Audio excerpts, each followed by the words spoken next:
بسم اللہ الرحمن الرحیم۔ السلام علیکم۔ آج ہم class second year Pakistan study مطالعہ پاکستان چیپٹر نمبر 1 جس کا آخری لیکچر نمبر 8 سٹارٹ کرنے جا رہے ہیں، اور اس میں میرے پاس ٹاپک ہے کابینہ مشن پلان 1946۔ انتخابات 1945-46 جب ہوئے تو مسلم لیگ کو واضح طور پر کامیابی حاصل ہوئی، جس کی بنا پر حکومت برطانیہ نے کیبنٹ مشن پلان یعنی کہ اپنی حکومت میں سے 3 منسٹر برصغیر کے حالات کے لیے بھیجے، جو کہ اپنی کچھ تجاویز لے کر آئے، تو جن میں سر سٹیفرڈ کریپس، اے وی الیگزینڈر، سر پیٹرک لارنس، یہ 3 منسٹر تھے جو برطانوی کابینہ سے تعلق رکھتے تھے۔ اسی وجہ سے انہیں کابینہ مشن پلان کہا جاتا تھا، اور انہوں نے مختلف برصغیر میں آ کے سیاسی پارٹیوں سے، جس میں مسلم لیگ اور کانگریس سے مذاکرات کیے۔ مذاکرات کرنے کے بعد کابینہ مشن نے اپنی کچھ تجاویز پیش کی۔ ان کی تجاویز کیا تھی؟ انڈین یونین، پہلی تجاویز میں انڈین برصغیر کو ایک یونین کی شکل دی جائے گی، یعنی کہ ان کا یہ موقف تھا۔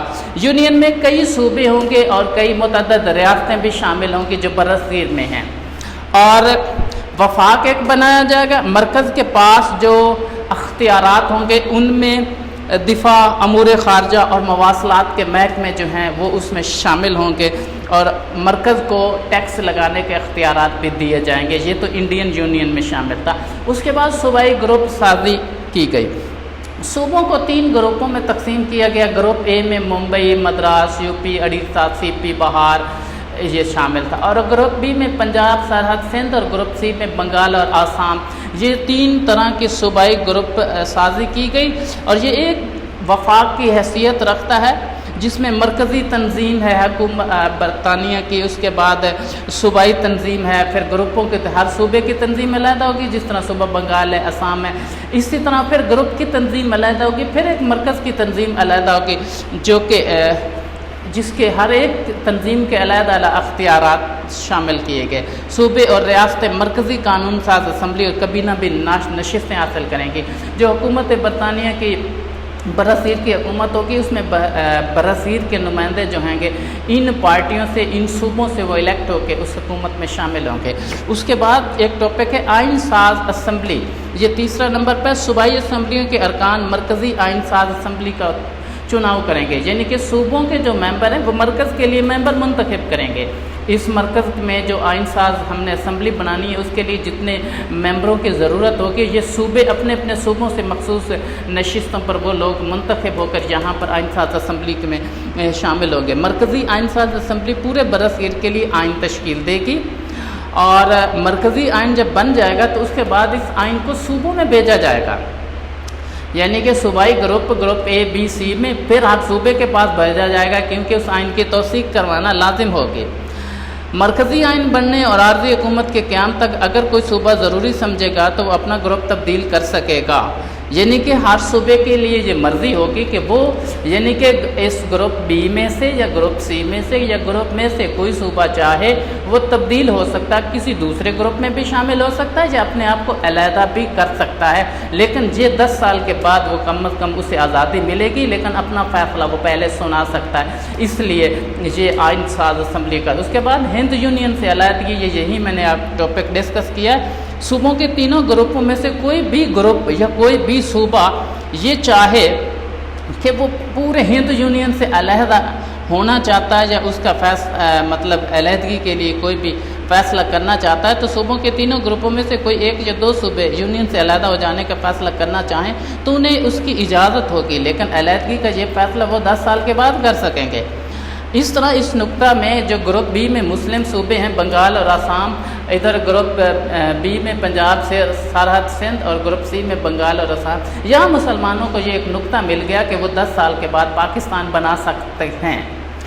تو اس کے بعد ہے کہ استرداد یعنی ویٹو پاور کس کے پاس ہوگی اگر کوئی سیاسی جماعت کابینہ تجاویز کو پسند نہیں کرتی، اسے مسترد کر سکے گی۔ تو البتہ عبوری حکومت میں جو ہے برصغیر کی حکومت ہوگی جو اس الیکشن کی بیس پر وجود میں آئی ہے، اس میں صرف وہی پارٹی حکومت میں شامل ہو سکتی، حکومت کر سکتی ہے جو اس پورے کابینہ کے جتنے بھی ہیں تجاویز اس کو قبول کرے گی. جو اس کو قبول نہیں کرے گی وہ عبوری حکومت میں شامل نہیں ہو سکتی. اس لیے اگر مسلم لیگ اس کو ریجیکٹ کرتی ہے تو مسلم لیگ حکومت میں شامل نہیں ہوگی. اگر کانگریس اس کو ریجیکٹ کرتی ہے اس تجاویز کو تو کانگریس اس میں شامل نہیں ہوگی. تو ایسی صورت میں یہ ایک ایسا پوائنٹ تھا کہ نقطہ کانگریس کو خوش کرنے کے لیے مشن نے اپنے تجاویز میں شامل کیا. ان کا خیال تھا کہ مسلم لیگ اس میں جو پاکستان کا مطالبہ کیا گیا اس میں مطالبہ پاکستان نہیں ہے، پاکستان کا اس میں براہ راست ذکر نہیں کیا گیا، تو اس لیے ان کا موقف تھا کہ پاکستان جو ہے یا مسلمان جو برصغیر رہ گئے وہ اس کو ریجیکٹ کر دیں گے. تو پھر کیا ہوگا، کانگریس جو ہے وہ ان کو ایکسیپٹ کر سکتی ہے. تو ایسی صورت میں کانگریس حق استرداد یا ویٹو کا پاور کا حق حاصل کر سکتی ہے. تو یہ تو کچھ پوائنٹس ہیں. اب اس کے بعد ہم ڈسکس کرتے ہیں سیاسی جماعتوں نے کیا موقف اختیار کیا. انڈین نیشنل کانگریس جو تھی فوری طور پر وہ خوش بھی تھی اور رد عمل کا بھی اظہار انہوں نے کیا، اور ان کے سیاستدان انہوں نے اخبارات میں بے پناہ اپنے مسرت کا اظہار بھی کیا، خوشیوں کا اظہار بھی کیا. کانگریس کے ارکان بھی خوش تھے، وہ پارٹیاں کر رہے تھے، گلیوں بازاروں میں ہجوم میں نعرے اور خوشیاں مناتے پھر رہے تھے اور ایک دوسرے کو مبارکباد بھی دے رہے تھے. اور نہرو کا بھی ایک بیان تھا جس میں انہوں نے کہا تھا کہ اس پلان نے جو ہے کابینہ مشن پلان نے جناح کے پاکستان کو دفن کر دیا. جو جناح نے پاکستان کا دعویٰ کیا ہے وہ بھی اس میں ختم ہو چکا ہے. اور اس طرح مطلب کہ برصغیر میں جو ہندوازم ہے یا کانگریس کے جو ارکان ہیں وہ بہت خوش تھے. اس طرح مسلم لیگ جو تھی وہ مایوس تھی اور پریشان بھی تھی، اور وہ یہ سمجھ رہے تھے کہ ہماری مخالف جو ہے جس میں کانگریس ہے وہ آج جیت چکے ہیں. اس طرح قائد اعظم نے ایک بیان دیا کہ آج مجھے افسوس ہوا ہے کہ جو مشن نے یہ تجاویز پیش کی ہیں اس میں مسلمانوں کا جو مطالبہ ہے وہ نہیں مانا گیا، انہیں نظر انداز کر دیا گیا. تو ہم یہ یقین سے کہہ سکتے ہیں کہ برصغیر کے جو مسائل ہیں ان کا حل صرف اسی صورت میں ہے جب ہم دو آزاد اس میں سے مملکت کو تشکیل دیتے ہیں جس میں پاکستان اور بھارت ہے. تو بالآخر اس طرح یہ کافی مایوسی مسلمانوں کو ہی، لیکن آخری لمحات پر قائد اعظم نے مسلم لیگ نے انہیں موقف اختیار کیا کہ جو آپ چاہیں، جو آپ کی نظر میں صحیح ہے وہی ہوگا. تو قائد اعظم نے بالآخر یہ سوچ کر فیصلہ کیا کہ اگر ہم اسے ایکسیپٹ نہیں کرتے تو اس صورت میں یہ ہوگا کہ ہم عبوری حکومت میں شامل نہیں ہو سکتے.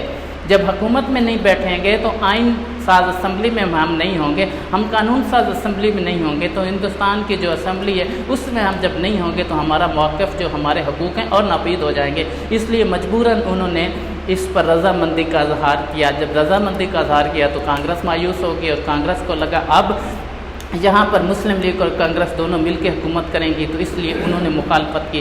تو بالآخر یہ کافی ایسے مسائل تھے جن سے نمٹنا بھی جو تھا. بالآخر کانگریس اور مسلم لیگ دونوں کو حکومت سازی میں شامل کیا گیا اور پنڈت نہرو جو ہے اسے وزیر اعظم کو عہدہ دیا گیا اور 5 مسلم ممبر کو مسلم لیگ نے نامزد کیا جس میں مختلف ممبر شامل تھے اور اس میں سردار عبدالرب نشتر بھی تھے اور قائد اعظم لیاقت علی خان تھے، دوسرا جوگندر ناتھ منڈل تھے، اور اس طرح 5 مسلم ممبر بھی شامل کیے گئے اور مسلم لیگ نے کیے تھے انہوں نے موقف اختیار کیا کہ اپنے 5 منسٹر. تو بالآخر یہ تو ایک ٹاپک تھا وہ کمپلیٹ ہو گیا. اب اس کے نتیجے میں جو حکومت برطانیہ نے 3 جون 1947 کے منصوبے کے نکات کا اعلان کیا. منصوبے کیا تھے؟ غیر مسلم اکثریتی صوبے آسام، یو پی، سی پی، ممبئی، بہار، اڑیسہ، یہ ایسے صوبے تھے جن کو ملا کے بھارت بنایا جائے گا. اس کے بعد صوبہ پنجاب کے لیے یہ بات طے ہوئی کہ پنجاب میں اکثریت مسلمانوں کی بھی ہے اور غیر مسلموں کی بھی ہے. تو یہاں پر یہ فیصلہ کیا جائے گا کہ صوبہ پنجاب کی عوام جو ہے کیا وہ تقسیم انہیں کیا جاتا ہے یا نہیں. پنجاب کو 2 حصوں میں یعنی کہ تقسیم کیا جائے گا، مسلم اور غیر مسلم اکثریتی.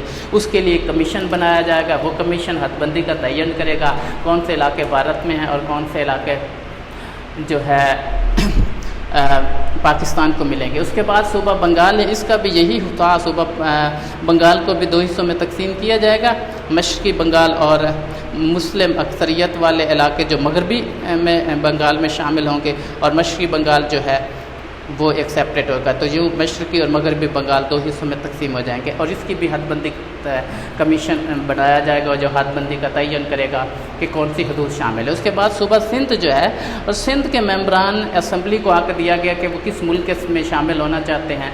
آیا وہ پاکستان کے حق میں فیصلہ کرتے ہیں یا سندھ کے حق میں. اور بلوچستان کو ابھی صوبے کا درجہ تو نہیں ملا تھا، لیکن ان کی عوام اور شاہی جرگہ جو کوئٹہ میونسپلٹی ہے اور مکران کے ہیں اور مختلف جو جرگے کے مطلب حکمران تھے، ان سے رائے لی جائے گی کہ وہ پاکستان میں شامل ہونا چاہتے ہیں یا بھارت میں. اس کے بعد ضلع سلہٹ ہے، یہ صوبہ آسام کا ضلع سلہٹ تھا. آسام پورے کو بھارت میں شامل کیا گیا اور اس ڈسٹرکٹ سلہٹ کو میں بھی ریفرینڈم کروایا جائے گا کہ آیا یہ پاکستان میں شامل ہونا چاہتے ہیں یا بھارت میں یہ ڈسٹرکٹ. اس کے بعد صوبہ خیبر پختونخوا جسے کے پی کہتے ہیں، ان کی عوام سے بھی براہ راست جو ہے ریفرینڈم کے ذریعے فیصلہ لیا جائے گا کہ وہ کس ملک میں شامل ہوتے ہیں. اس کے بعد دیسی ریاستیں ہیں. ریاستوں کے جو حکمران ہیں اس میں جو مسلمان ہیں انہیں نواب کہا جاتا تھا، جو غیر مسلم ہیں انہیں راجہ کہا جاتا تھا. اس لیے ان کی رائے لی جائے گی کہ وہ اپنی اس ریاست کو پاکستان میں شامل کرنا چاہتے ہیں یا بھارت میں شامل کرنا چاہتے ہیں. تو بالآخر اس منصوبے پر عمل بھی ہوا تو بھارت میں شامل ہو گئے. صوبہ بنگال پنجاب کی 2 حصوں میں تقسیم ہو گئی، صوبہ بنگال کی بھی تقسیم ہو گئی. سندھ کے ممبران نے پاکستان میں شامل ہونے کا فیصلہ کیا. بلوچستان کی عوام نے بھی پاکستان میں فیصلہ کیا. سلہٹ میں ریفرینڈم ہوا جس میں پاکستان کے حق میں فیصلہ دیا. خیبر پختونخوا میں بھی ریفرینڈم ہوا جس نے عوام نے پاکستان کے حق میں فیصلہ دیا. اور دیسی ریاستیں اس میں سے کچھ ریاستیں جس میں مکران، خیرپور، بہاولپور، دیر، چترال، سوات، یہ ریاستیں کچھ ایسی تھیں جنہوں نے پاکستان میں شامل ہونے کا فیصلہ کیا. کئی ایسی ریاستیں تھیں جو بھارت میں شامل ہوگی. اور اسی طرح ریاست جموں کشمیر ہے، جوناگڑھ ہے، مناودر ہے اور منگرول ہے. ان میں کچھ ریاستوں کا فیصلہ نہ ہو سکا کیونکہ وہاں پر اگر عوام جو ہے وہ مسلم ہے تو حکمران ہے مسلم ہوگا. تو اس وجہ سے وہ اس میں تضاد تھا اور وہ وقتی طور پر فیصلہ نہیں ہو سکا. اس میں انڈیا نے بعض اوقات جو ہے ان پر قبضہ کر کے اپنے ملک میں شامل کر لیا. اس کے بعد جہاں پر ہے قانون آزادی ہند 1947 میں 18 جولائی 1947 میں قانون آزادی ہند منظور ہوا، جس میں 2 آزاد خود مختار مملکتیں پاکستان اور بھارت کے طور پر اس دنیا میں نقشے پر نمودار ہوئیں. یہ 18 جولائی 1947 میں قانون آزادی ہند منظور ہوا جس میں یہ طے پایا کہ 2 مملکتیں آزاد ہوں گی جن میں ایک مسلم ہوگی اور دوسری غیر مسلم، یعنی کہ پاکستان اور بھارت کے نام سے وجود میں آئیں گی. تو یہ میرا ٹاپک تھا جو جہاں پر میں نے ڈسکس کیا.